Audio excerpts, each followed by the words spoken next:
you sit up front? Oh. Are you gonna sit up front? I wasn't. Yes. One of them will like. Yeah, the rest of us. No, it's fine. Huh? It's fine. But where they want it. I'll sit in the front. Front.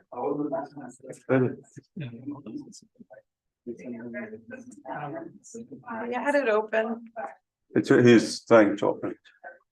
I'll sit in the front.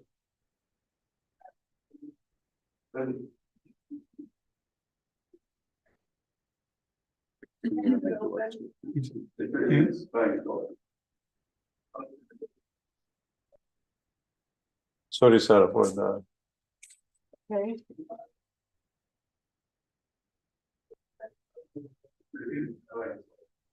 I guess the camera's behind. Yeah. Okay. So is the camera. Oh. Michael, come and visit you guys. Morrissey's here was there last. Huh? He's selling a lot. Sailing a lot. That's what he's told me, you know. Oh, do you visit with him? Yeah, from time to time. Good man. Yeah, he's. Yes. Yeah. Yeah. Well, that's what he told me. Oh, we're in the delayed. So we're stuck now. Well, we talk and then it comes later. Because of the I'm going to echo. mute that. Don't worry about that. Oh, we're in the. So we're stuck now. I'm going to mute that. Don't worry about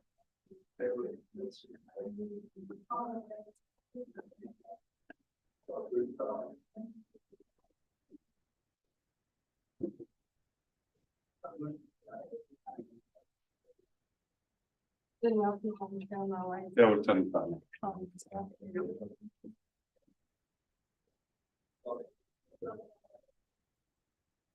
Good impression. Yeah, I was turning down. To hold the. No, it's fine. Good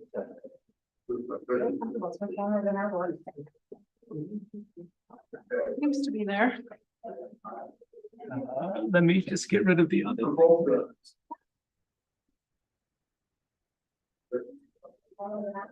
Sometimes we do the lecture was. It's already open. I gotta get rid of the other website. I think. And then if you can meet. So. I gotta get rid of the other. Oh, wait. There we go.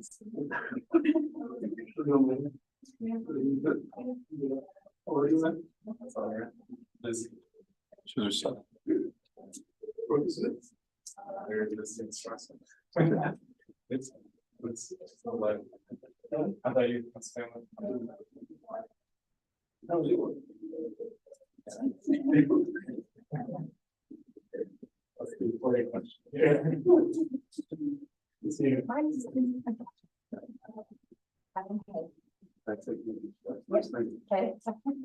It's easy to remember.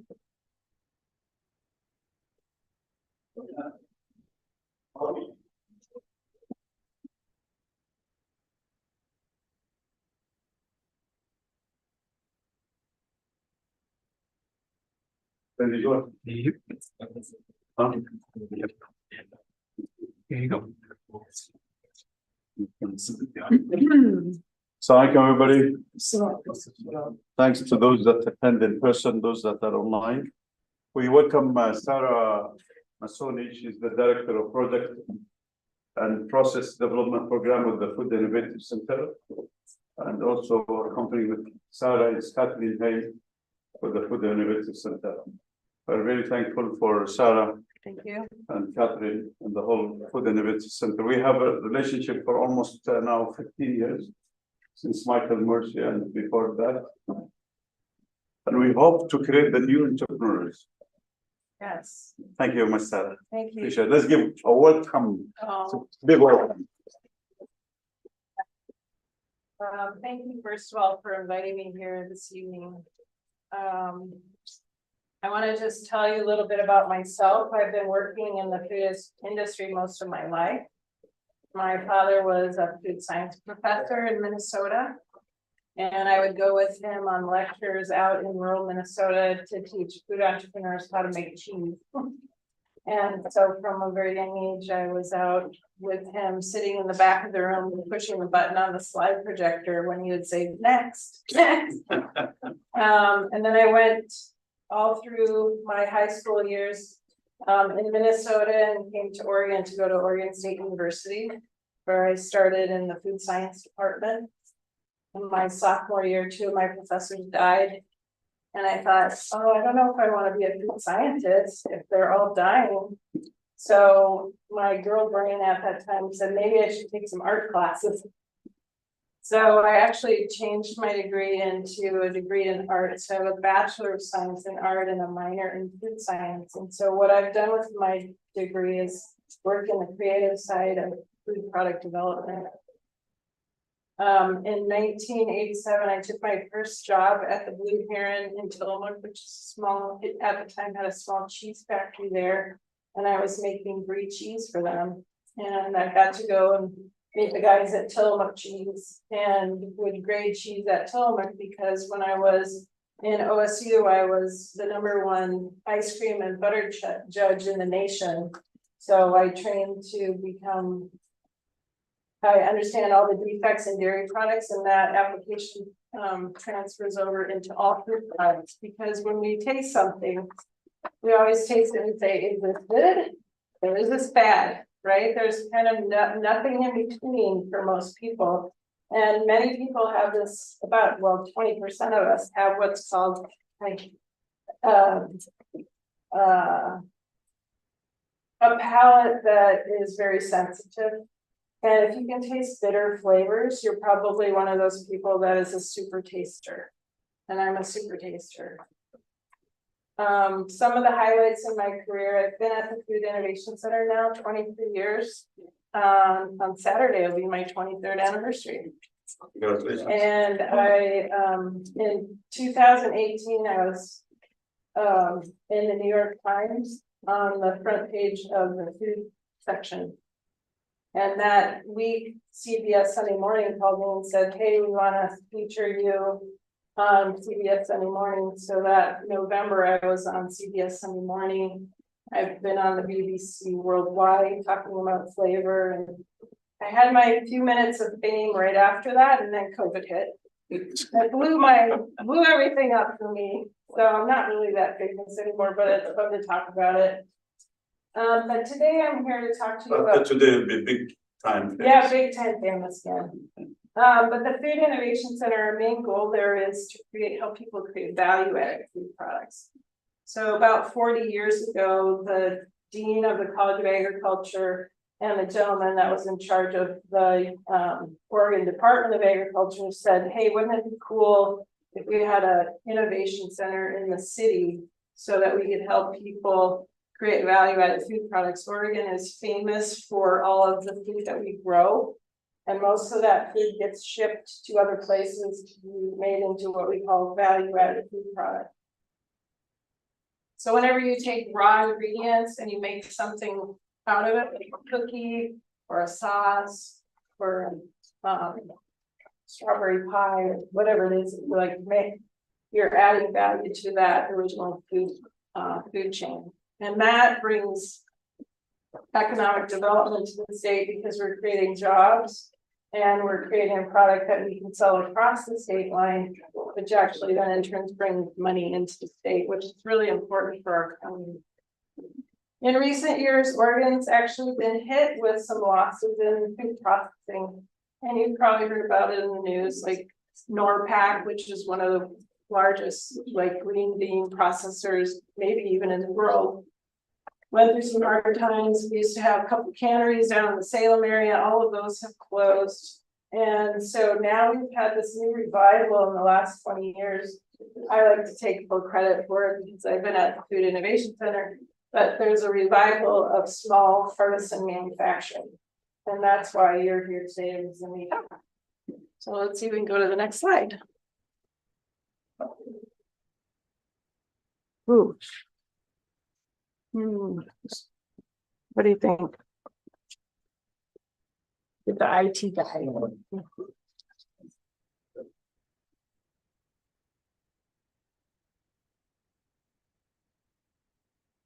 Where are they? Where? Maybe we have to work from that. I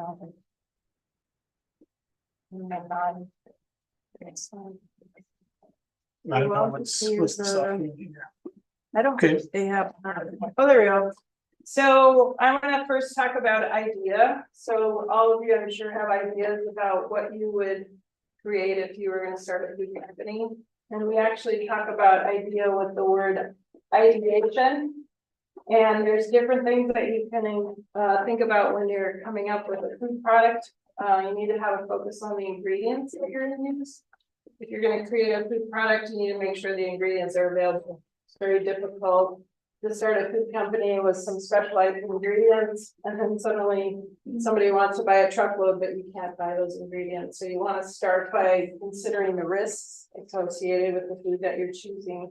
And one of the most important things is the ingredients. You also want to look at the trends, and the trends that we see most often, the ones that are reported on, are ones that have already happened. So everything that people are reporting on now are things that happened a couple of years ago. Does anyone know of any food trends that you might have heard of? Can anyone shout out a food trend? The frozen food that they ship now as a healthy food directly to consumers. Yes, to their homes. Yeah, to Yeah. their homes. So Yeah. this is the most recent, I think, with the like calories and nutrition. Yes. Yeah, so people can just take that package, put it in the microwave, they don't have to think, Exactly. and they believe the food is good. Yeah, That's that's the right. most recent, I know. That is a recent trend. Actually, this week I learned about a new trend. There's a trend right now where people are mixing coffee with tonic water. It's called coffee tonic. Have you heard of that? I didn't know that. That was like a new trend that I just learned about. They're actually having it on menus in London, down in Southern California and South of the US. They actually have coffee tonic shops. And I really didn't know much about that until yesterday. So for me, that was a new trend that I heard about. So you gotta evaluate the trends and see where your idea might fit into those trends, and maybe you're gonna be a trend setter. So maybe you have an idea I that think no one has figured out before, and this would be considered a niche. So we really recommend that you search across all the categories of food. You look at maybe, for instance, her beautiful hat is a great color, maybe that should be on a package.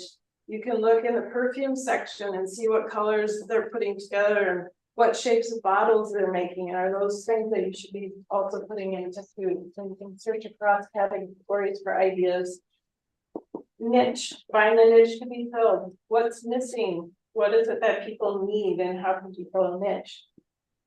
You also want to look at competitors that might already be on the market and find out what they're doing. What size is their package? How much are they charging? What ingredients are they using? And then we want to create a prototype. So go in the kitchen, start cooking, see if you can figure out how to make a food that you have your idea about. Are you gonna be my slide guy? Okay. Okay.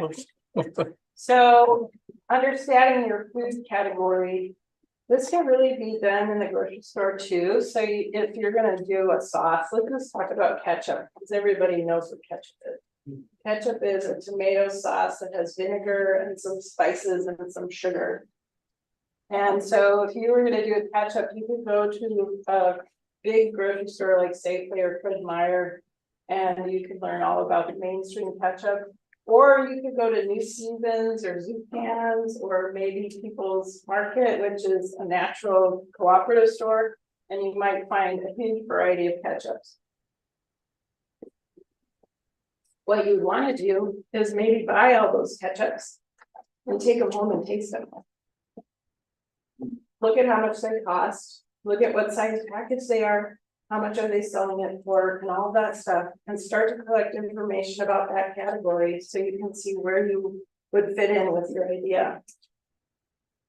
At the same time, you can look at the packaging and start to do some research on the process. So every food product that you do has a different type of process, and I'll talk a little bit about that in a minute. And you're also responsible to figure out what the standard serving size is for your food. So that's important. And then lastly, the shelf life. How long does your food last? Next slide.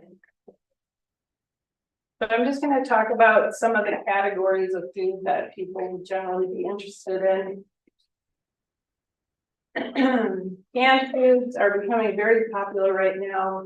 I'm not certain if any of you eat fish, but canned fish is one of the most fastest growing categories here in the US. I think other countries in the world have been eating canned fish forever, but for some reason now it's really gaining a lot of popularity here.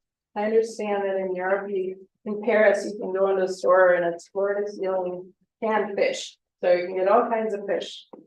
So that would be considered a low acid food. In fact, that's a can of tuna. And this would be something that has a high pH. pH is confusing. High pH means low acid. It means we have no acid. It's not sour or tart at all. So green beans, any kinds of meat, garbanzo beans, kidney beans, all those things are low acid foods, and they go into a cannery and they go through a high pressure treatment, and they have to be tested for what's called a thermal death curve. And we really don't see individuals starting canneries. So if you wanted to do a canned product, a low acid canned product, you'd probably be working with what's called a co-packer. So you would give somebody your recipe, and the co-packer who's already set up to do canning would can your food for you. But we do, on the top, I have acidified foods, which is generally a low acid food with acid added to it, and ketchup is an example of an acidified food. Those are the items that we're seeing a lot of folks putting their product on the shelf. So what that means is you would be taking your low acid food, adding a vinegar or lemon juice or citric acid or something like that to the low acid food, and then acidifying it. So you drop the pH, and the pH for that food product has to be below 4.2.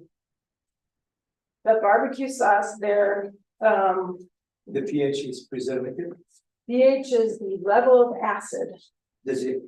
Yes, it has works with preserving food. Yes, yeah, it has a preservative effect. And the federal government actually requires the pH below 4.6. And the reason they say 4.6 is because Clostridium botulinum can grow above 4.6. And botulism is deadly anaerobic bacteria that can grow inside of the can. And that's why we need to make sure to acidify those types of foods so that we can avoid that type of contamination. So to have a canned acidified food, which is generally a sauce, I have a lot of people come to me and say, oh, I'm gonna make my sauce because it tastes better than any sauce in the grocery store. But then I taste their sauce and I say, oh, but you have to add acid. And they say, oh, but then it doesn't taste good. And then I say, well, you can't put it on the shelf unless you acidify it. So that's why when you go to the store and you see, oh, there's my favorite hot sauce, we make that in my town where I grew up, and you take it off the shelf and you taste it and you say, oh, this is so sour. Why is it so sour? It's because they had to add acid to preserve it in that glass jar. So Just to understand, canned food means not only cans. it could be a glass jar too. That's what's considered can. It's called canning, yeah. Okay, perfect. Okay. And also you'd see a flexible package sometimes. It's actually a can, it's a flexible can. So you might see back to the. In a bag. Yeah, Yeah, that's a also metal bag, considered that's can. also considered a can, yeah. Or baby food in a little Yeah. glass jar. Yeah, so I think that's all I'm gonna say about that. Next slide, please. Then we have dried food, dried foods. Dried foods are really popular too. So some example of dry food is pasta. We all probably have dry pasta or dry rice in our cupboards at home that we eat. And for dried food, we are using water activity as a quality assurance measurement. And water activity is the measurement of moisture that's available for bacteria to grow. And it's on a scale of 0 to 1.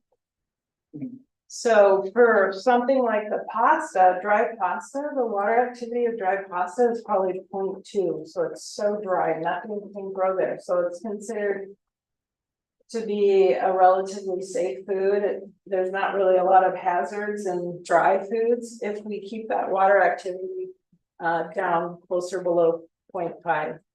There is a target that we use though of less than 0.8, and that's for some of the bacteria like Staph aureus. We have it on our hands and our noses. Staph aureus and some other pathogens can grow at water activity above 0.8 and 8.4. So if you're deciding to do some kind of a dry food, you'll be using the water activity as your quality measurement.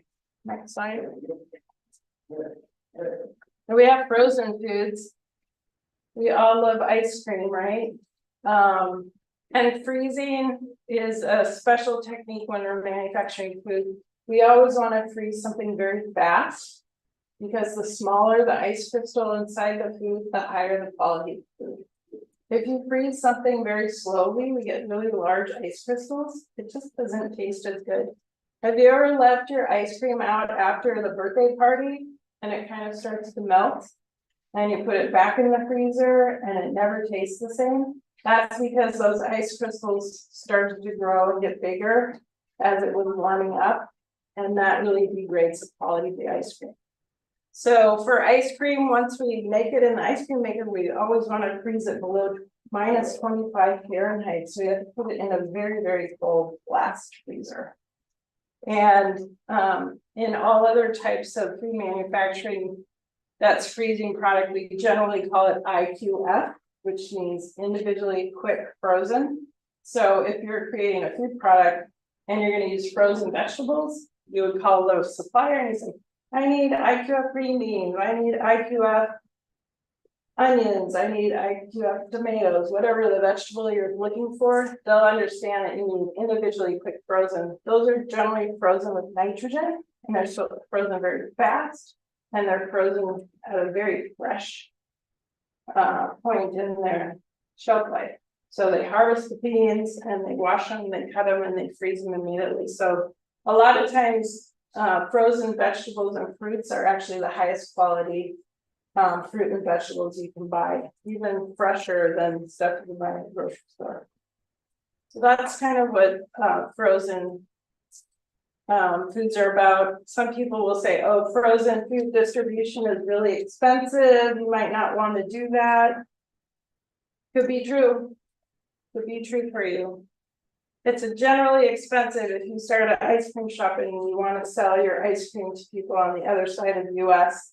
The dry ice weighs more and costs more than the ice cream itself. And so it'll generally double and triple the cost of shipping something if you're doing direct sales. So you always have to consider that if you're going to do a frozen food. Next slide. Those samosas smell really good. I already ate 10 of those, so I can't. Refrigerated foods. Refrigerated food category is huge compared to 20, 30 years ago. You can buy so many delicious foods out of the refrigerated part of the grocery store now. In general, we want to have a 60 to 90 day shelf life to do a refrigerated food if you're going to go into distribution. I didn't really talk about this, but when you think about distribution, you need probably between 3 and 6 weeks on your product additional to the actual shelf life to go through a distribution channel as you grow your product. Most small food entrepreneurs don't really have to worry about that distribution. It's when you really start to grow your company where it becomes important. So can you repeat that? What do you mean by you have to have 4 to 6 weeks at it? So when you put products into distribution, the distribution system, it takes a long time. So you make the food, it could be in the warehouse 2 weeks. It could take another 2 weeks to get to where it needs to go. And then it could take another 2 weeks for the consumer to get it. So if your product is only a 6-week shelf life, you really can't distribute it very far. So that's gonna be a challenge.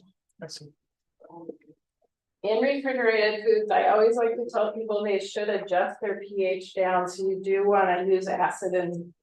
Good example for refrigerated food is salsa, so fresh sauce that you might make. When you're making refrigerated foods, you want to refrigerate the ingredients that you're using and do the process under refrigeration and keep the product very cold. It's called cold chain manufacturing. Generally in refrigerated foods, you'll have spoilage from lactic acid bacteria, yeast and mold. And you can tell that a refrigerated food is starting to go bad because the container will start to get puffy, or maybe the salad dressing cap will pop off. And you'll have to learn about the bacteria that tend to be active at the temperature that you distribute the refrigerated food at. A lot of people will use what's called a natural spoilage inhibitor. If you might have tried a refrigerated salad dressing at the grocery store, you can look at the ingredient statement and you'll see a product called cultured dextrose. And what that is a microbiological inhibitor. So you put that stuff into your food and it keeps the bacteria asleep. It doesn't kill them, it's not a sterilization, but it just keeps them asleep. So if you're thinking of doing a refrigerated food, you really do need to study the hurdles that you're going to build into the food product to extend the shelf life. And the reason why shelf life is important is because and it's important in all the categories of food I'm talking about. You're taking the time to create the food, you're spending the money on the food itself. So you have labor, you have the cost of ingredients, you have the cost of packaging, you have the cost of distribution. If you have a short shelf life, you have a really small finite amount of time to regain that money that you've invested into the product and hopefully make some money on it. So that's a very important thing to consider when you're going into distribution with your shelf life. Next slide.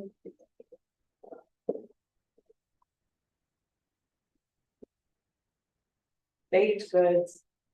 Many people are baking delicious food items, and shelf life again becomes very important. And we are looking at water activity and using the scale 0 to 1 and hoping for below 0.84 because of Staph aureus, which is a foodborne pathogen. And baked goods are considered a low risk food item. That's why you can bake foods in your home kitchen and sell them at the farmers markets. It's usually done in the oven, which is high temperature. So when that bread product comes out of the oven, it's essentially sterile. And so what you want to do is figure out what can I do to keep it clean when it comes out of my oven.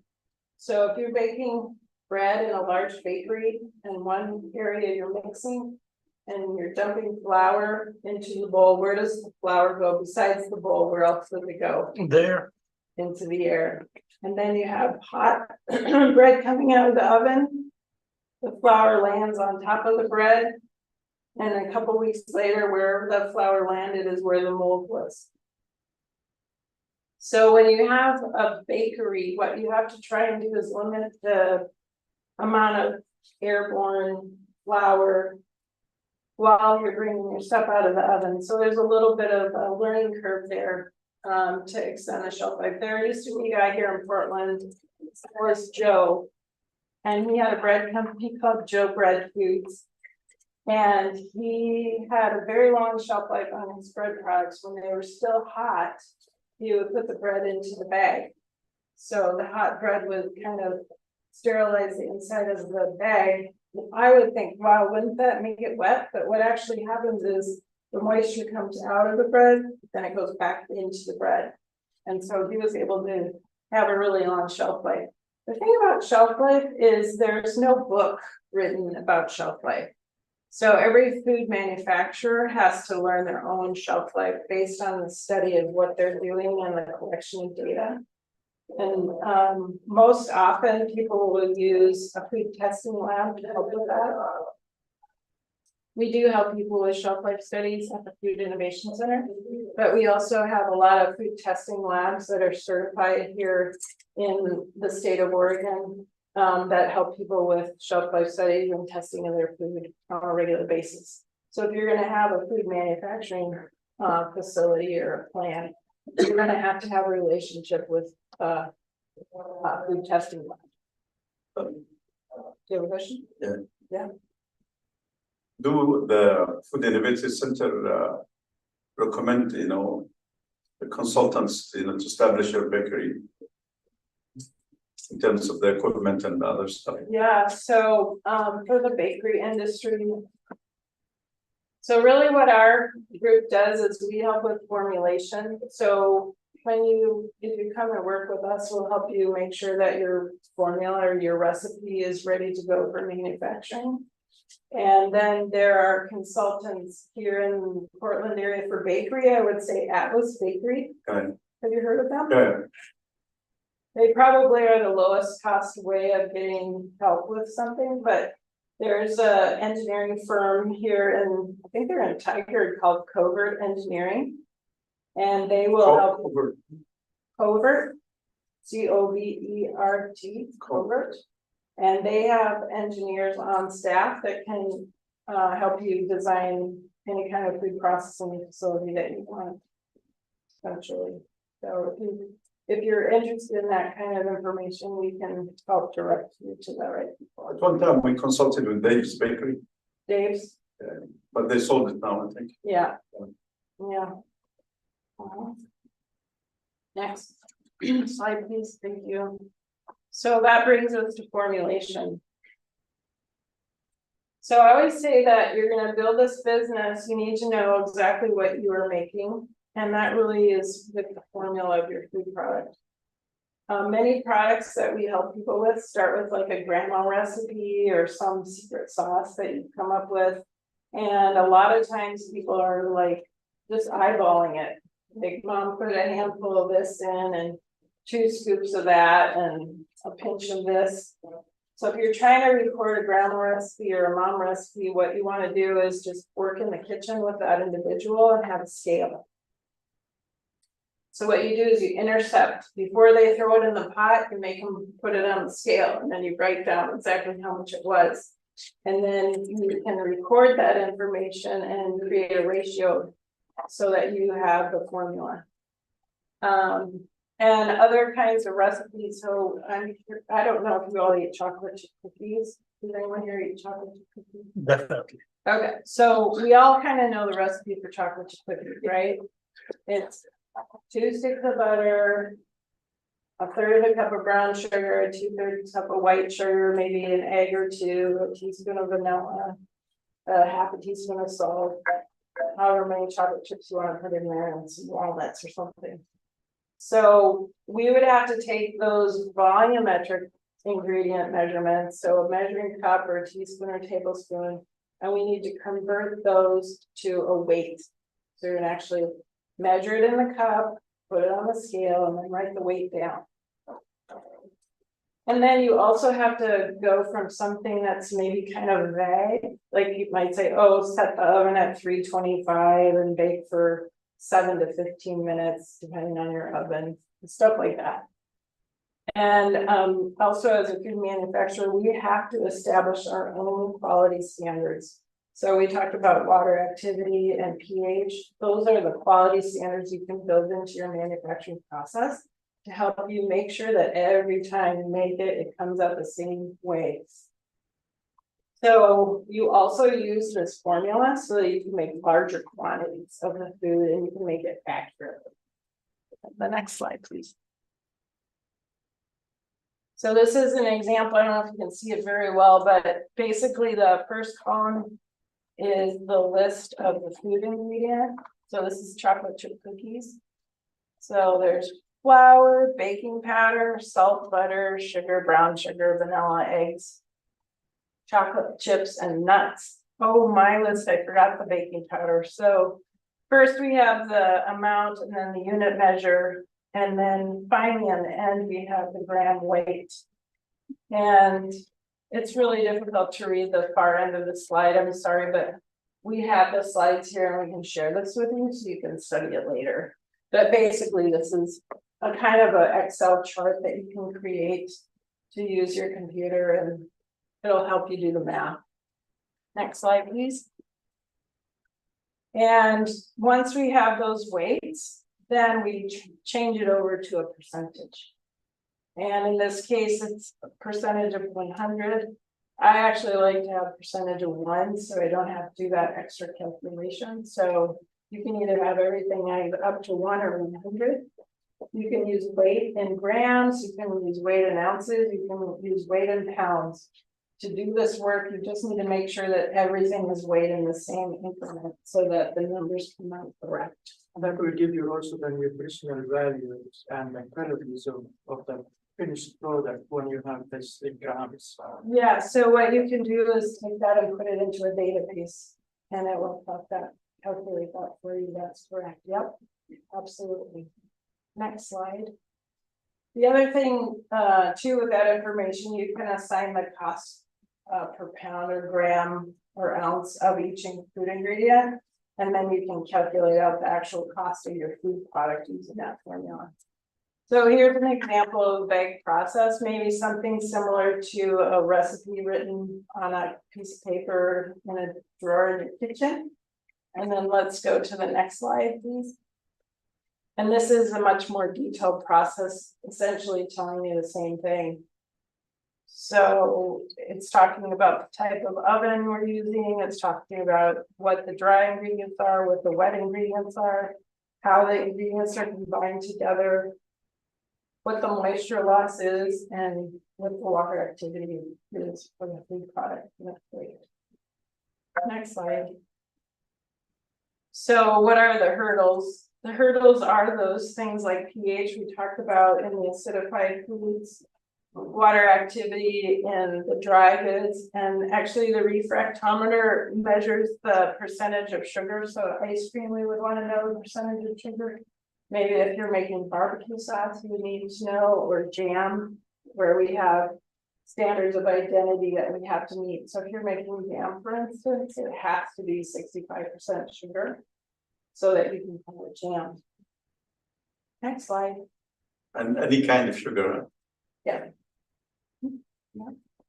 Food safety is an essential part of the success of any food business, and actually food safety should be your #1 concern.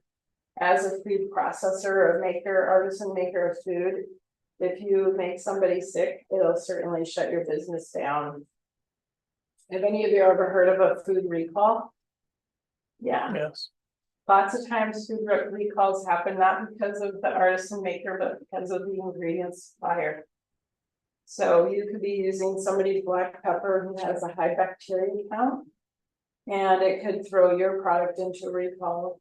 Maybe 10 years ago, we had a big peanut butter recall. I don't know if you remember that, but there were birds living up above where they were grinding the peanuts, and they were getting stuff into the mixture of the peanut butter, and consequently people became sick. And we had people here in Oregon that were buying that peanut butter, and so their products had to be recalled because of that. There is a new act actually that came into existence in 2011. It's called FSMA. You might have heard of it. Obama was the one who did it. And it's finally been fully implemented. It's the Food Safety Modernization Act. And it's basically a very specific outline of what we need to do to make safe foods. And that includes kind of the world. So I think of the world now as very international and global. We buy foods from all around the world. And processors in other countries even have to follow FSMA if they're going to sell. So like General Mills or some of the big processors, Frito-Lay, who knows. But the basis for the FSMA plan is actually called CGMP, and it used to be called just GMP. Yes, good manufacturing practices. And that's to ensure that you produce your product in a safe manner. And that involves things like hand washing, wearing a hairnet, making sure you have a clean smock on and all of that kind of stuff. And that needs to be documented. That's really where you start. And the very first thing that you do to start this is record your formula. And record the process that you use to manufacture that food. So that's really where FSMA starts. There's a requirement for food facility registration. That's a federal requirement. It gives you a number that identifies your food manufacturing facility. And you also have to have a food safety plan in place. Next slide. Hazard analysis. There's a thing called HACCP. You may have heard of HACCP. It's HACCP. That's also part of the FSMA plan. You can't have HACCP unless you first have the GMPs in place. And then HACCP is really looking for three things. There's biological contamination, which are those bacteria we were talking about. What happened here? We're still there. Okay, well, Chemical, so we would have possibly sanitizers, allergens, or some kind of chemical contamination, or even the wrong ingredient in your food product. And then there's physical, which could be foreign material. This is a good story. When I was working for the company called Zartberger, we used to buy cottage cheese curd from Sunshine Dairy. Does anybody remember Sunshine Dairy? It was here in Portland for many, many years, from like the 1940s just until a couple of years ago. Well, I was working in the quality assurance department, and the fellows from the production floor came running in and they said, Sarah, we found this in the cottage cheese. And I was like, what is it? And he handed it to me, and it was a tape measure, you know, one of those things that you measure wood in the garage, measure twice, cut once kind of thing. Well, it was funny because my husband was working at Sunshine Dairy. So I called my husband and I said, hey, honey, we found the tape measure in the cottage cheese. Did somebody at the dairy lose their tape measure? And so then finally they admitted that the guy who did maintenance was working on the cottage cheese thing, and he lost his tape measure, but he didn't tell anyone. And so we were the ones that found it. So that's a pretty extreme example of a physical foreign material that was inside a cottage cheese. But if you're using rice, for instance, Gardenberg also used brown rice. Rice coming from the field has a lot of foreign material. You might be using beans and you find a rock or something. So it's easy to find one rock in 1 pound, but imagine if you're now using 500 pounds.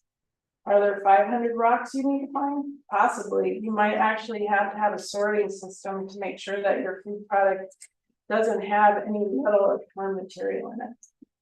You also may have to have a metal detector inside of your food manufacturing facility, because in bakeries, my daughter sent me a picture from some crackers we bought at Trader Joe's. They're like a dehydrated gluten-free cracker. I think it has flax and oats and sunflower seeds and sesame seeds. They're little brown crackers made in Norway. And there was a piece of metal inside the cracker. It looked like it was from a brush. Maybe somebody was cleaning with a brush, and that little part of the brush was stuck on the pan and nobody saw it, and the cracker was laid as a kind of a liquid cracker, and it just dried right into the bottom of that cracker. And so that was a metal contamination that made it all the way to the consumer. And if she hadn't somehow just looked at the bottom of the cracker, she could have eaten that piece of metal and it could have really hurt her stomach. So as a food manufacturer, we have to be aware of all of the food safety issues that could potentially happen within that food system that we're working in. And that's your responsibility as a food maker, even if you're a small food maker. That's where it's going to get bigger. For a startup, you know, the county health department allows, you know, the home kitchen to be, but it's also the safety concern is high, isn't it? Well, so we have three different things that are happening here in Oregon. There's a cottage industry manufacturing, which is called the pickle bill. So if you're growing peppers in your garden, you can manufacture a hot sauce with your peppers and not have to go through the licensing, but you have to put a note on your package that says not made in a licensed kitchen. And then we have the home kitchen license through the Food Safety Division, which is the Oregon Department of Agriculture. And that is for low risk food items, so that would probably include things like cookies, bread, maybe refrigerated salsa. I have one friend, Sarah Marshall, she has her whole kitchen in the basement of her house, she makes hot sauce. That's an acidified food, which is shelf stable, so it just really depends on the type of product. I think where people get confused is if you have a restaurant and you're making a direct sale to a consumer, you're actually using a county health inspector, which is what you mentioned. And then you've been using that county health inspector and suddenly everyone's saying, oh, the sauce is so good, you should bottle and sell it.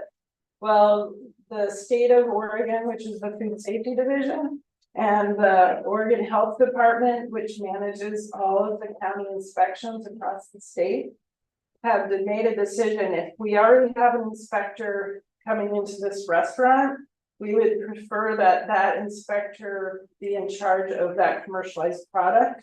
And so a restaurant or a food cart has to file what's called a variance. And the variance is a bunch of paperwork that the county inspector will give you. And then that goes all the way up to the Oregon Health Authority, and they determine whether you can manufacture that in your restaurant. I often will tell people it's better to just go right to the Oregon Department of Agriculture and get your food safety license, even if you hold a license with the county. So for any manufacturing plants, they have to have the Department of Agriculture. Department of Agriculture. It's generally faster and lower cost, actually. Both of them inspect at the same amount of frequency.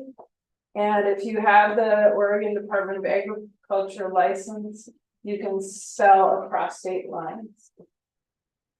So something that new that's happened is normally with meat products, we would have the USDA involved, which is the federal regulatory system. But now Oregon is able to license for some meat manufacturing here in the state, but it can't cross state lines. So if you're making samosas with ground beef in them, you can be inspected and by the Department of Agriculture, and you can go into distribution here in the state.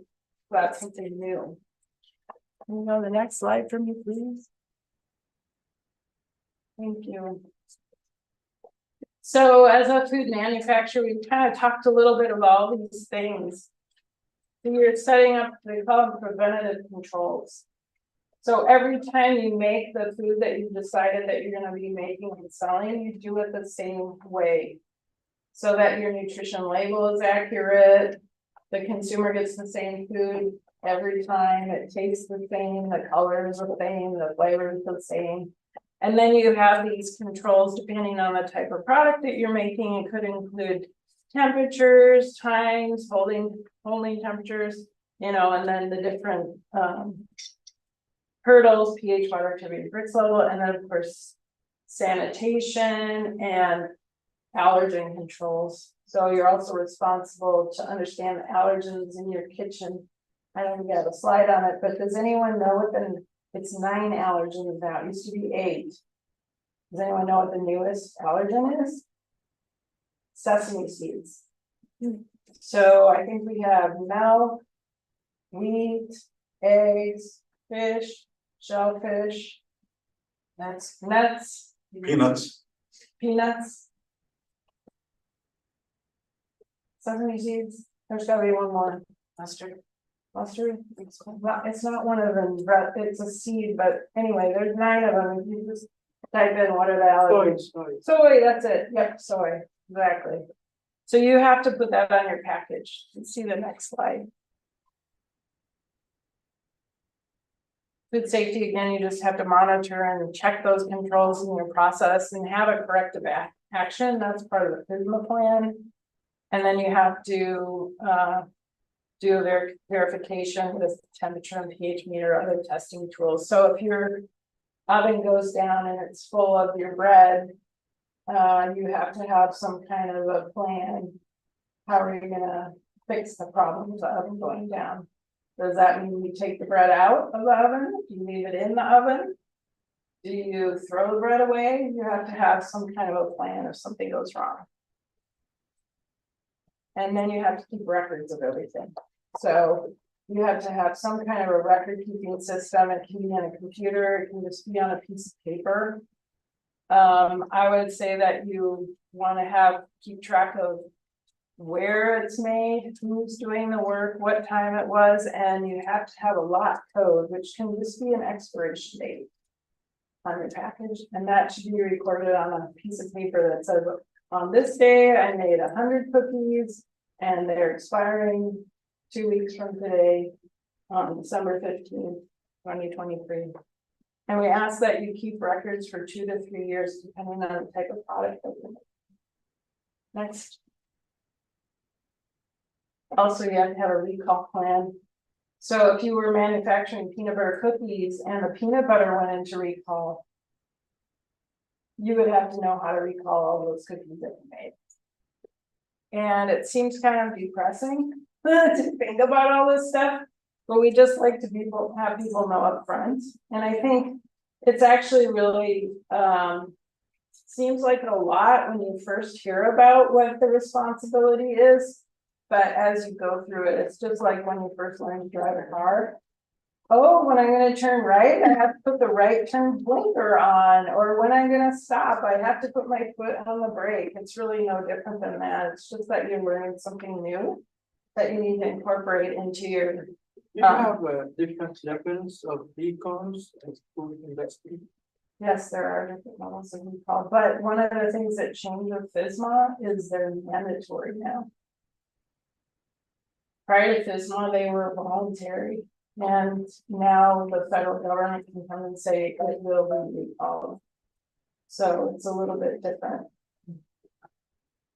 Yeah. So, sir, question for you. So you back to the peanut butter cookies.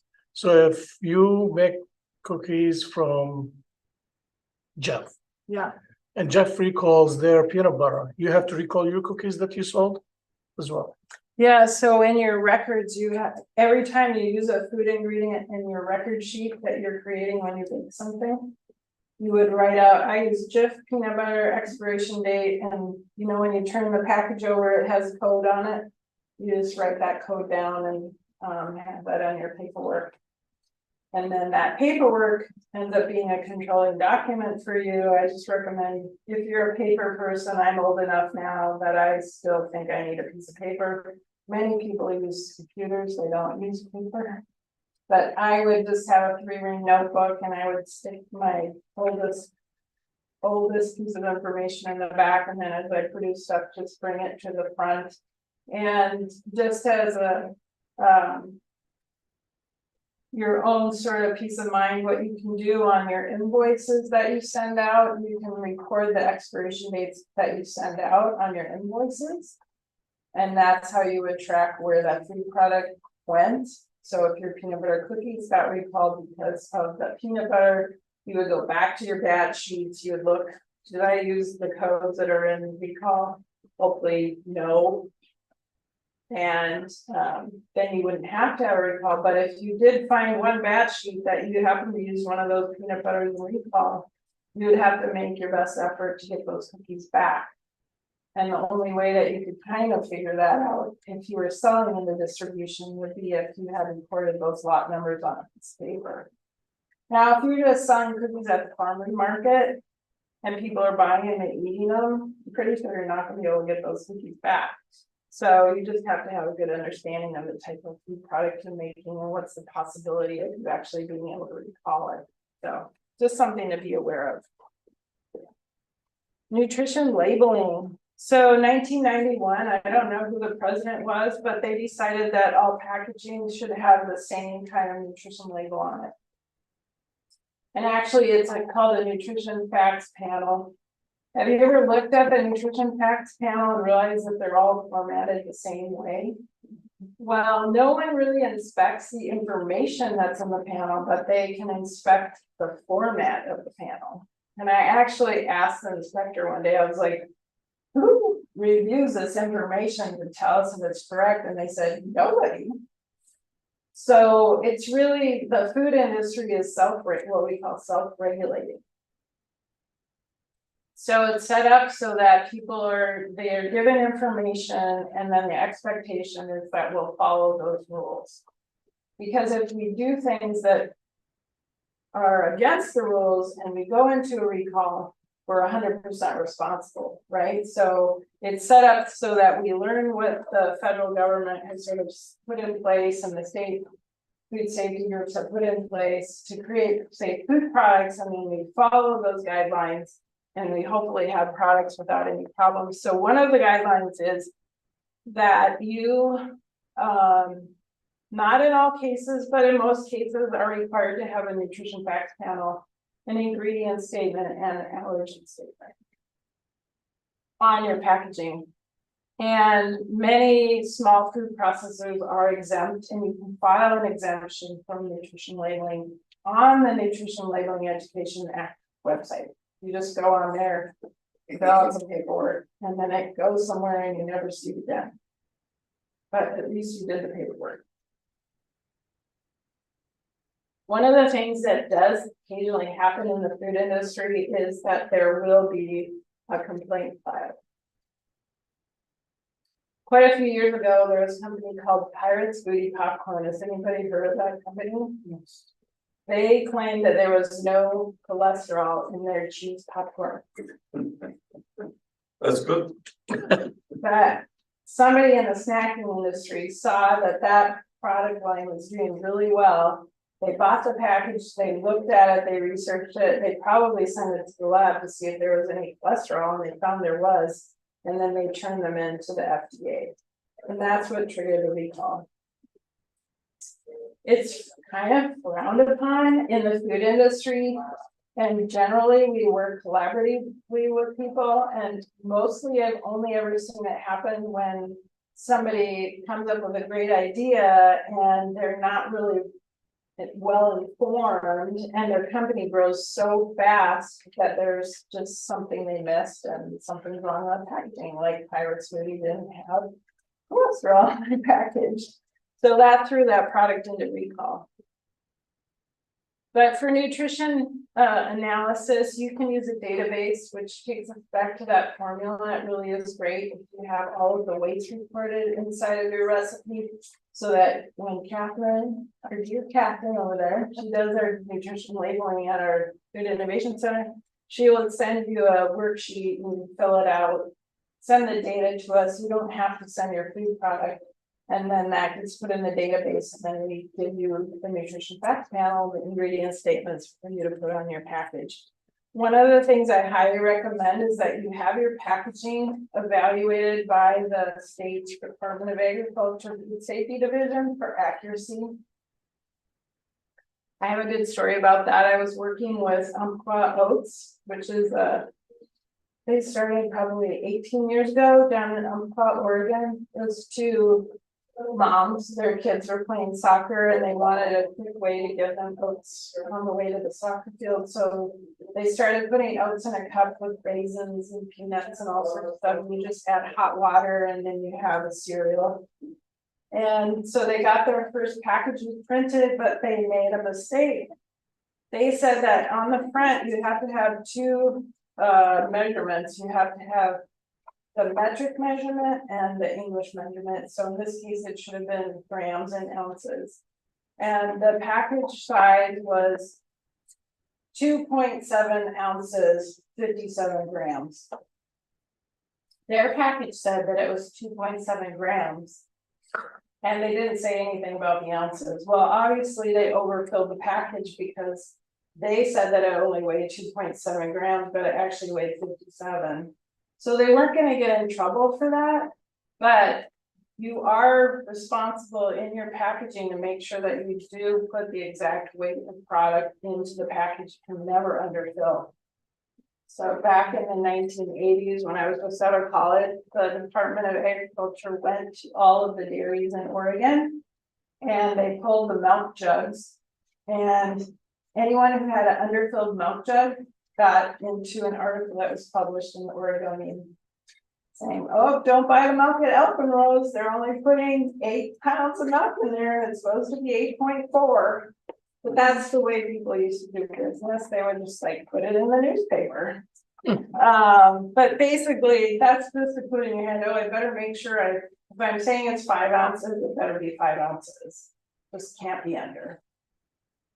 Next slide. So lab testing. I was mentioning we do have some certified third-party labs here in Portland area, and Catherine has a list of them. Some of the shelf life tests you might do would be for microbiology. You'll be checking to see what kind of bacteria are actually in this food product I'm creating. Sometimes one of the problems we have in food products is they go rancid over time. The fats that are in the food will get oxidized. These UV lights actually cause what's called light-induced oxidation.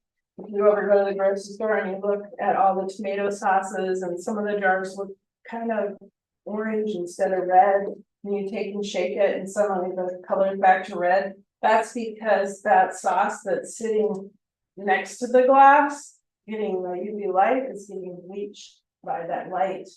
I was recently in Forest Grove. For some reason, no, Hillsborough. I was in Hillsborough, and there's a little market there, like an artisan market, and Elsie Binville, she has Creole Me Up. She has this pickled onion product that she makes. It was sitting in the case right under a UV light, and I picked it up and I was like, what is this? Because it looked like brown sludge. I took a picture and I sent it to Elsie. I'm like, Elsie, what is this? She said, oh, it's supposed to be like that. I was like, well, you gotta get out here and get the stuff shelf because it looks like brown sludge. And it's supposed to be vibrant, like pink, orange, and all these nice bright vegetable colors. But because of that light just shining right on that food day after day after day, it just spoils the color. So if you're making a vibrant product, you need to understand if your package is going to protect it from those lights. Are we covering finance or not? I don't do finance. Okay. Do you, I know that the Oregon Economic Development helps small manufacturing plants Yeah, with startup money. yeah. And do you know, are you aware of any other? I'm almost done with this. Can we finish and then we'll talk about that? Okay, next slide. So the Food Innovation Center, we're located in downtown Portland, and Catherine has a list. If you want to come and meet with me or one of the other folks and just sit down and talk about your product, we'd be happy to have a meeting. And we have sensory and consumer research, we have product and process development, and we have a center for food safety, so you can take food safety training. The next slide. Oh, and I have a podcast that you can listen to. We've interviewed like, I don't know, 165 food entrepreneurs over the last 4 years. And there's lots of stories about starting up with food businesses. It's kind of interesting. Yeah, right. It's kind of fun. Go back. Go ahead. Thank you. So I thank you for letting me talk today. I can be kind of into it, and maybe it was kind of boring. No, it's not. It's actually fantastic, you know. So you were asking about money. So money is always really important when you're starting up a food company. And I think when I think about starting a food company, I think about first, what do I want my food company to mean to me, and what do I want it to mean to my family?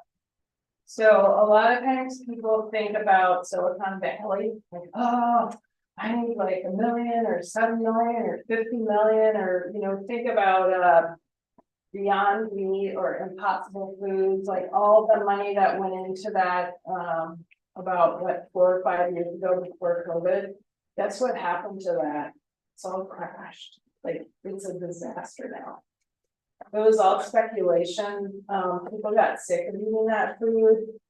I don't think it's really doing that well, you go into Safeway now and you look at the Beyond Meat that's in the case and it looks like dog food, have you noticed that? If any of you are shoppers, I would never buy that food and so I could give it to my family. I really don't care if the investment community thought that was gonna be, you know, the wave of the future. And whenever you have investment, the investment comes at a price. So whenever you give away a piece of your company, the investment, becomes a burden to you. And so my recommendation is try and stay away from investment as long as possible. If you can find somebody who will give you money, like through a grant, that's what I would recommend. So, you're in luck because in January, and maybe, I'm not exactly sure, but coming up in this next year, we have a regional food business center that was recently formed. It's a state, 6-state center, and it includes Oregon, Washington, Colorado, Montana, Idaho, Wyoming. That's, yeah, 6 states, and we received $30 million in funding over 5 years. And part of that funding is supposed to go to underserved communities. And for training and education, coordination, and right-sized infrastructure. And the Oregon Department of Agriculture also received $6 million, and there's going to be grant opportunities coming up in this next year for funds for capitalization of food startups. There are also going to be these grants called business builders, and the business builder grants are going to be much more manageable and have less requirements. So you'll be able to just fill out like a 1-page, 2-page application and receive funds as, I think the minimum is going to be $3,000 up to maybe $50,000. We're not exactly sure what's happening yet because it's so new and we're trying to figure it out. But basically, the Biden administration invested about $829 million with the US food economy to change the food infrastructure by making local food producers more nimble. I think during COVID, when we had empty shelves, it was a little bit scary for people. And we all sort of like panicked, like I was freaking out, I couldn't buy toilet paper, not because I wanted to eat it, but I did need toilet paper. So you can see, here's a picture of Lauren Gwynn. She's our PI at OSU. There's an article you can read about that. But there's 12 new USDA centers across the US, and one of them is housed partially in Oregon State University and Colorado State. And I'm one of the theme team co-leads for the what do they call it? There's this, right, connecting and scaling food entrepreneurs, guidance and resources from government agencies and institutions are key for business development that don't often align with the needs of small and mid-sized enterprises. And you have an insider now, Sarah Masoni. Yeah, I'm an insider. They call me a gatekeeper, actually. I didn't know I was a gatekeeper, so I'm right now in the process of rewriting my job description so I can get out in the communities more and teach and educate people, because I like to make sure people want to do something new. They have the information to do it, because I feel information really is power. Yeah. And so that's what I'll be doing here over the next few years. We're getting teaching people how to do it. That's awesome. Yeah, it's pretty fun. Exactly. What about, you mentioned the factories in Salem that they closed down. Are the factories still there, the physical factories? The building, there is a processing facility, they don't call it Northtown, just outside of Salem. But the canneries that used to be in Salem, one of them I think is still active. It used to be called Truett Brothers. I'm not sure if it's called Truett or not. I believe one of them is still there, but the buildings, you know, they were just cinder block buildings with equipment inside them. There was nothing really great about them. They've been taken apart. Okay.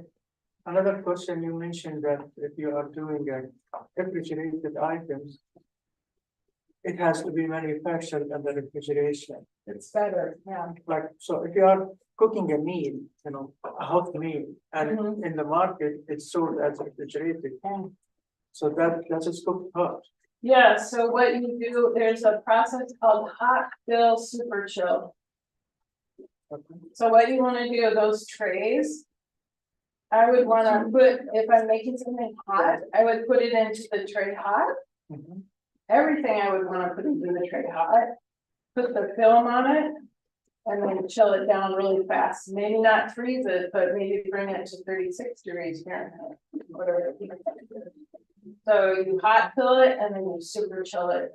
And that's what allows you to have the refrigerated shelf life.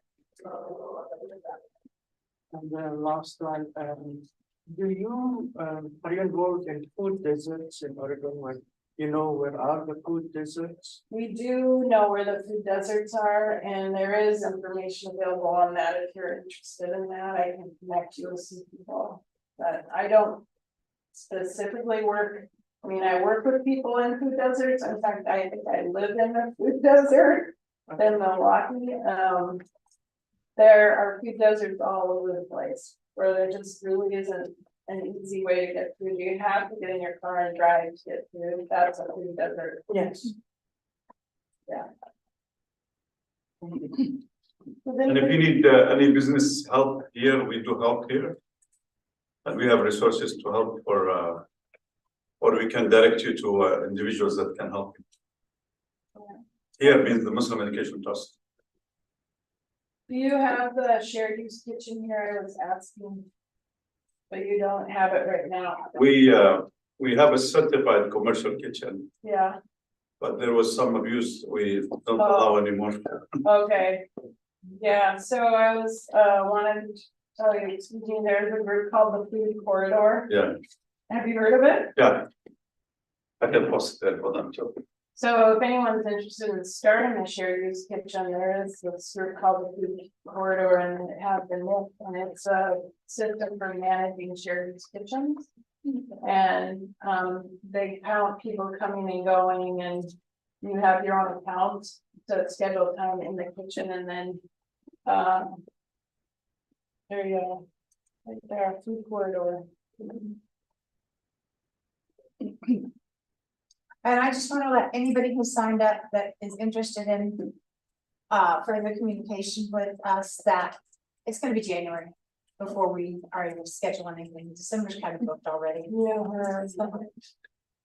We do have an event next Thursday night, from 4 o'clock to 7:30. You're welcome to come. We have one table left. If somebody has a commercial product they would like to bring and be part of this, it's just a holiday bazaar. And it's for food entrepreneurs, and we have new seasons and market of choice buyers coming, but also it's open to the public. So you should come there if you're interested in seeing what some of the food entrepreneurs are doing. And then also you can try and buy food products that are being made locally. We also have a class that's called Getting Your Recipe to Market, which is housed at Portland Community College. It's a 12-week program, and we do have some scholarship for that. So if you're interested in attending that class, there's one starting up in the spring. Where it will be located? That is The bazaar? online now. No, the bazaar. The bazaar is at 1207 Northwest NATO Parkway, so it's in the Pearl District at Food Innovation Center. If you can get one of mine or Catherine's cards, it has the address. And if you're interested in our 1 or 2 tables that are still open, shoot me an email. I'll send you a link to register. What's the cost to the table? It's $20. $3. Here's the address, huh? Yeah. And Jawad, for those that graduated from our microfinance, we send you an email for the winter bazaar. Yeah. And if you didn't, Catherine is. Yeah. Yeah, and the other thing that we offer for folks that work with us is we go to the fancy food. I don't know if you've heard of it. I went to the fancy with the San Francisco, Did you? several times, It's in Las Vegas right now, yeah. because San Francisco's not doing too well, but in January, we'll be at the Fancy Food Show in Las Vegas. The 21st to 23rd, and we'll have 10 food entrepreneurs from Oregon with us. And then we'll have 12 from the region, so we'll have, I guess, 24 or so food companies that have worked with us that'll be with us in the show in Incubator Village. And so once you get your food product, if you work with us, one of our requirements is that you actually work with us on something. You can plan to maybe join us in the future at one of the fancy food shows. One is on the West Coast in the winter, and the summer one is in New York City. Yeah, okay. Yeah. Yeah, And we have 3 potential clients for you. oh, good. We're gonna schedule them soon. We have the Queen of Sapusa here. The Queen of Sambusa. Yeah, she's ready. Good, And we have others that inshallah, God willing, they'll be ready soon. okay, good. Excellent. The food innovatives, the specialty food trade show is fantastic. Yeah, That's where all the wheeling and dealing. I've been attending it for over 10 years. yeah, I haven't, since COVID, I didn't go to Las Vegas. yeah, it's fun. It's fun. Yeah, it's a place where you can see every kind of cheese, every kind of olive you ever dreamed of, every kind of candy, every kind of cheese. Including glory bean. Yep, glory be, honey, yep, everything. It's just a delightful food show for artisan makers. The New York show is like 3 times the size of the Vegas show. Yeah, It's incredible. yeah, we have an international, more of an international presence in New York for sure. Does anybody have any other questions for us? I do, but I don't know if it's more something that I should ask like outside. But Let's see. I do like supplements and like herbal products and stuff. I know that's kind of a different field. Do you have education on that as well? Is that similar? So, Some of those. yes, I mean, actually supplements, we don't normally work on them, but I would say that water activity and pH do become important for you as well. And, you're not required to necessarily put nutrition information, so it's more of a gray area. I think you're still inspected by the State Department of Agriculture, so you might want to look into licensing. But I mean, I'm always happy to help too. I've worked with the Eclectic Institute and some other places around the state and some of the food safety related and quality related issues that they're experiencing. Okay. Yeah, so we'd be happy to. talk with you. Do you charge for the services that you provide for? Yes, we have an hourly rate. It's $140 an hour to visit with us, and we do half-hour increments. But I'm hoping that my funding through the Regional Food Business Center will allow me to scholarship you to come and meet with me. We will have to collect some data on you, which is what happens when we have grant funding, so we'll have to know, like, how was it before you met with Sarah? How was it after you met with Sarah? Okay, we'll give Sarah a paycheck. That's kind of what it's about, so. But I think, coming in the new year, we'll be able to. We're just booked through, so January now. So, Any other questions? Sarah, we are really, Catherine, we really appreciate. sure, And we are very thankful to you and your team. And we hope to continue the relations, and you're gonna see the new entrepreneurs here in Oregon. sounds great. We start with the Queen of Sambusa, and today the King of Baklava, you know? So we Sounds have, good to me. yeah, there are many royalties here. and But I that's want good. you to make gluten free, because I'm gluten free, so I can taste it. Let's give Sarah and Catherine a round of applause. And the community can we can brought some solutions as well Ah, for people to taste, so. beautiful. These are vegetarian, right, Shamsia? Vegetarian, right? Right. But not gluten free. All right, well. Thanks, thank you everybody. all. Thank you very much. Thank you. Well,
Yeah, next, questions?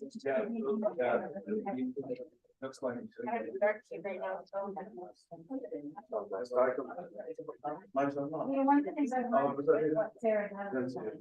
A lot of times. So much.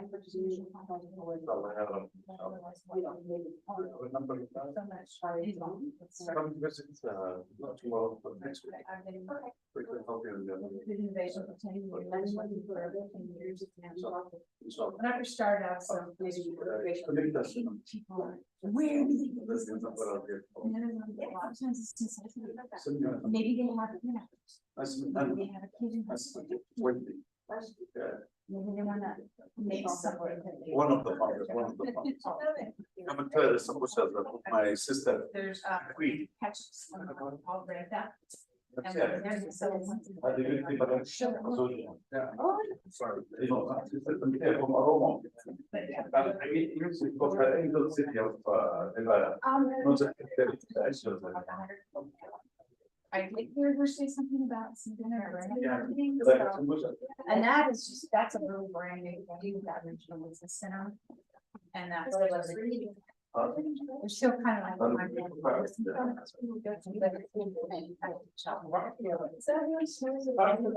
And then there is also something called, Other, commercial. well, is the king, you know. Commercial board used to do like a one-on-one match, There's my. like you save $1. How come they you match don't?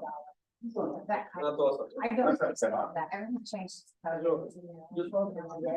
Have in place.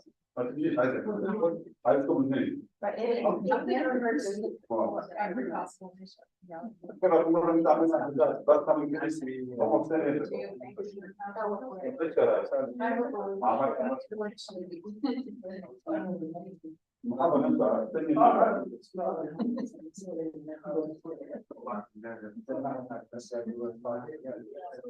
Queen of Birds, Queen of Saints, Queen of Birds.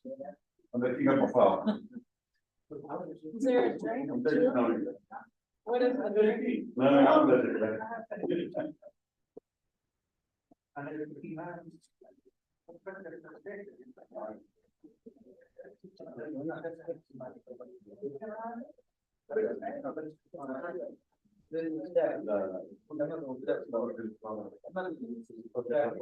Is there any? I want to eat it, but. I'm good for you. Huh? Oh, Okay.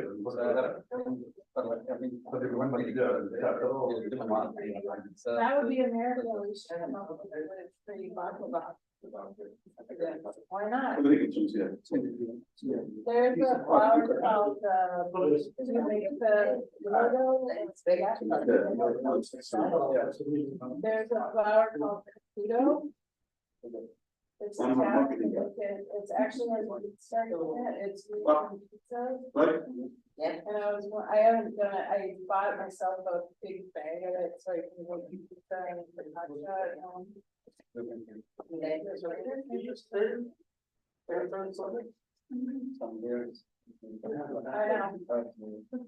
Yeah. Where's the car? It's very good.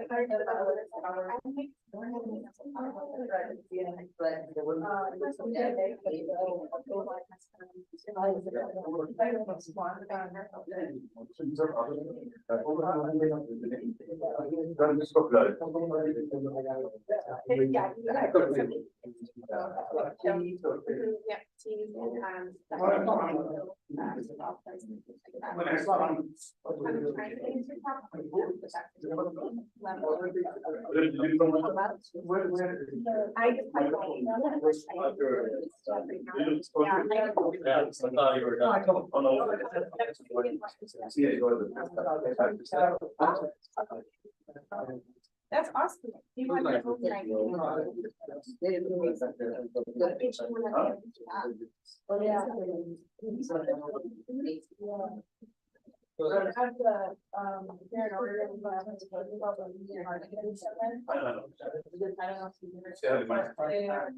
know, I don't have Asli. Huh? Hello, what's your name? I am Asli.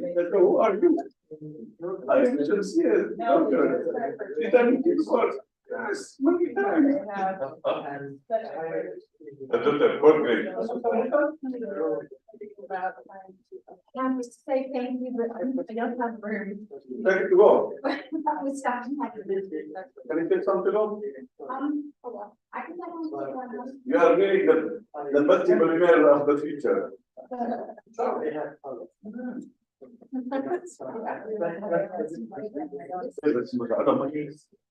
شوف صورك قال كان شوف هذا لأنك براندينج باكيجينج وماركتينج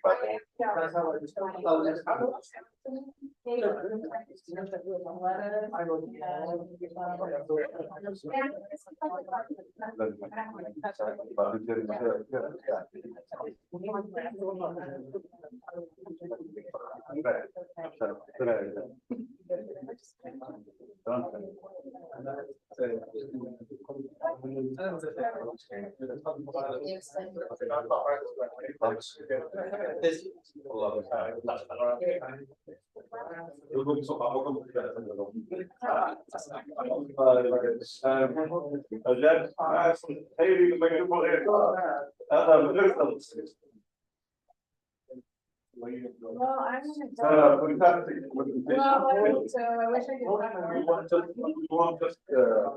I'll come back. How many we want there? 20% of the 30 million. 20%. If you help me. Oh, yeah, we have polish and marketing and item.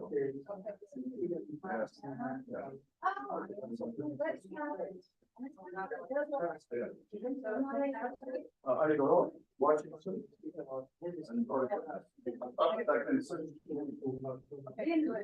We're part of the management. Okay.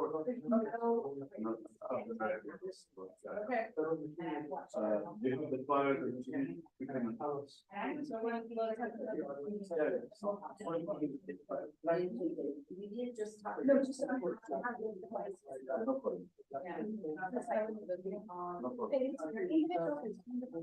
Yeah. I think you talked about another, we keep some of the rest of the other.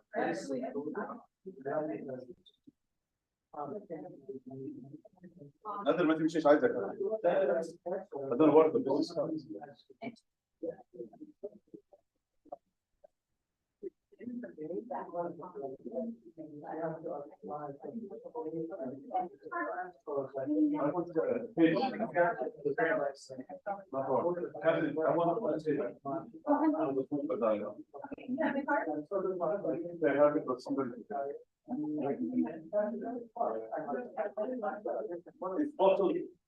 olive oil.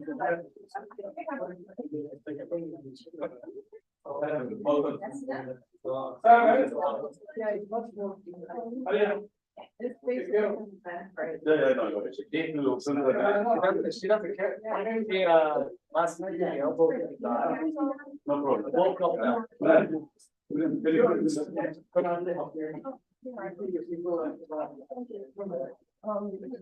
talked to, Professor.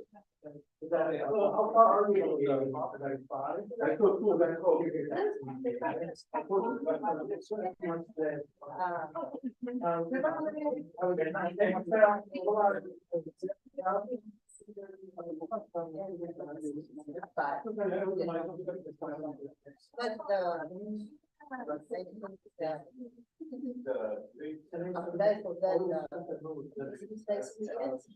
Yeah, I wouldn't do that.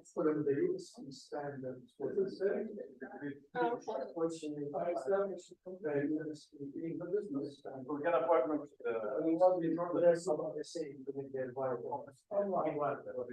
So probably more than 200 units.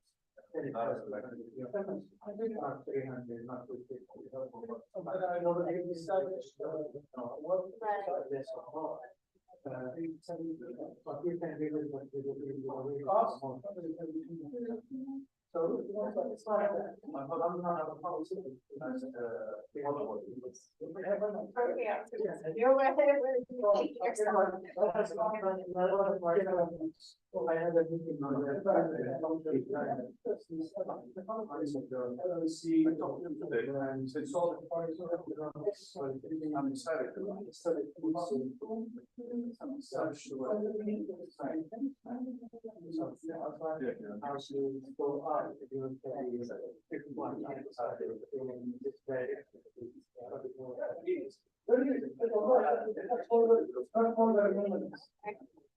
But maybe you don't want to know. Sometimes.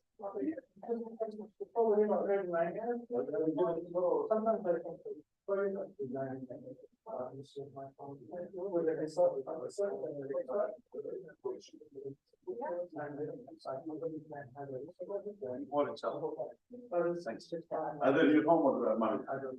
If you bring money, I can take it. I just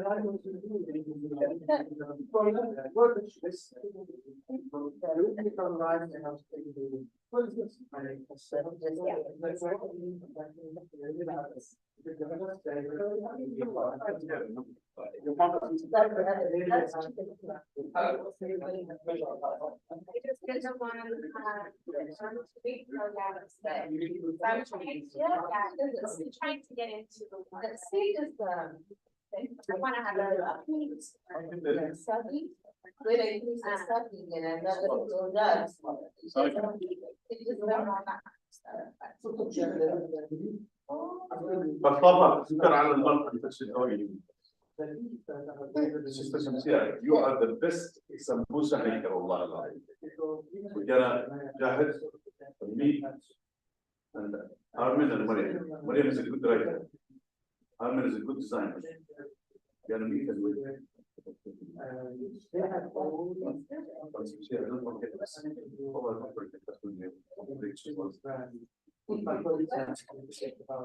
You know, I'm still bad with like what I say. I mean, yeah. See, don't forget this. We promise. Yeah. We'll have $2.5 long. والله نفس صح جد So we. good. It's not like you. You know. How come you didn't come to the bazaar now? Oh, no, that big. Are really there? One of the things, you know, not only. Right. I can give you the kind of. Say that here, now. Yeah. That's okay. So. Amar, we met in Salat al-Jum'ah. Yes. We came from New Jersey. And I wasn't the second in my. Amar ولد Amar ولدنا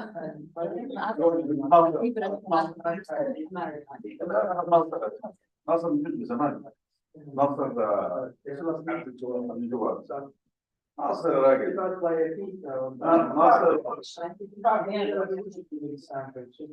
اسمه ياسر اخوي ياسر.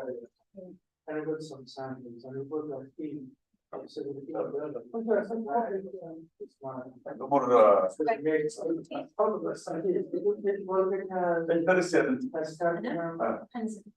ما شاء الله وين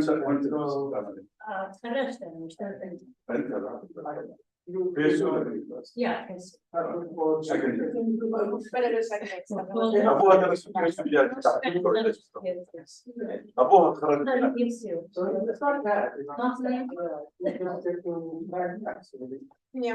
تعرفوا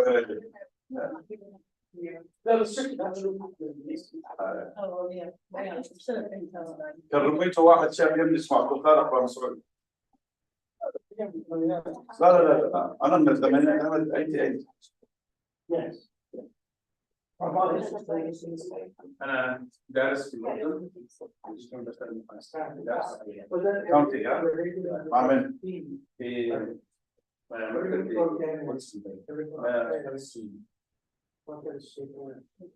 فعايز شغل هنا واحد صاحبنا هذا السي في ارفان والله كل ما انور بشر ready to become a CPA. His company is called Bashar and Johnson. أرسلها هو في البورد معنا.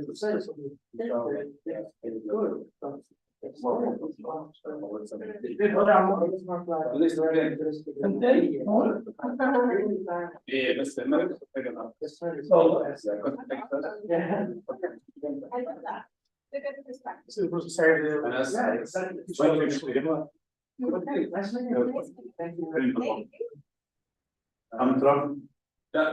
دولة نفسها. أنت وصلت. Shamsia, thank you very much. You are the best in Allah. Did you like exposure? The tea? Yeah. There is a tea. I know, but what is other than cinnamon? Don't say it. Don't. Don't. Just close your engagement.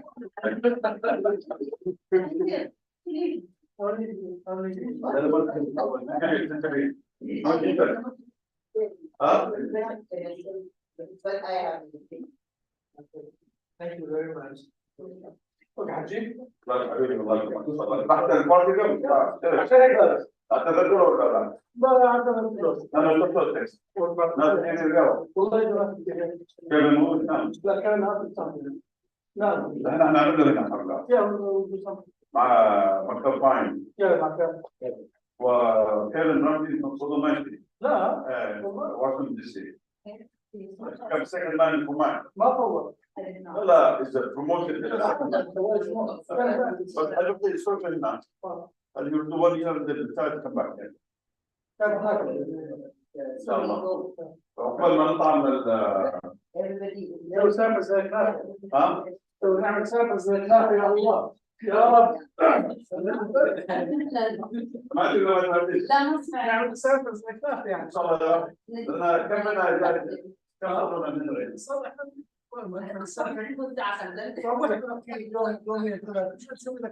خلاص هنروح في ديسمبر 15 ديسمبر تاخذ اسبوعين جلسه خلاص هذا دين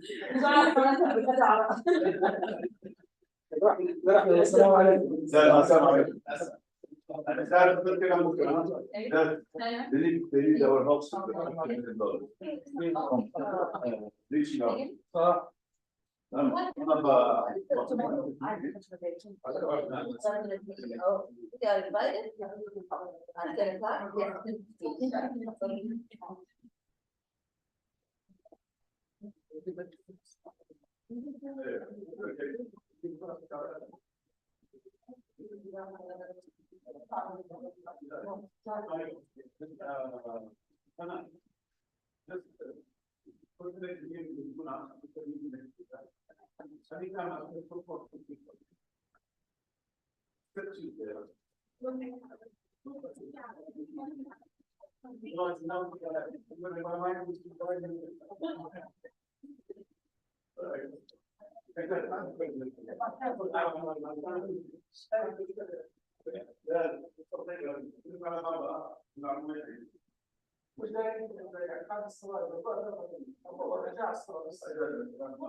خلص قعدوا في فلوس بجد والله انا حلي في وسام في التلفزيون مع شركات ان شاء الله نحن عندنا اللي يجي بس نصيب بس والله وكيف كانت هذا والله خير ها انت لو عندنا درس تتكلم عن وين رايح ها؟ وين رايح؟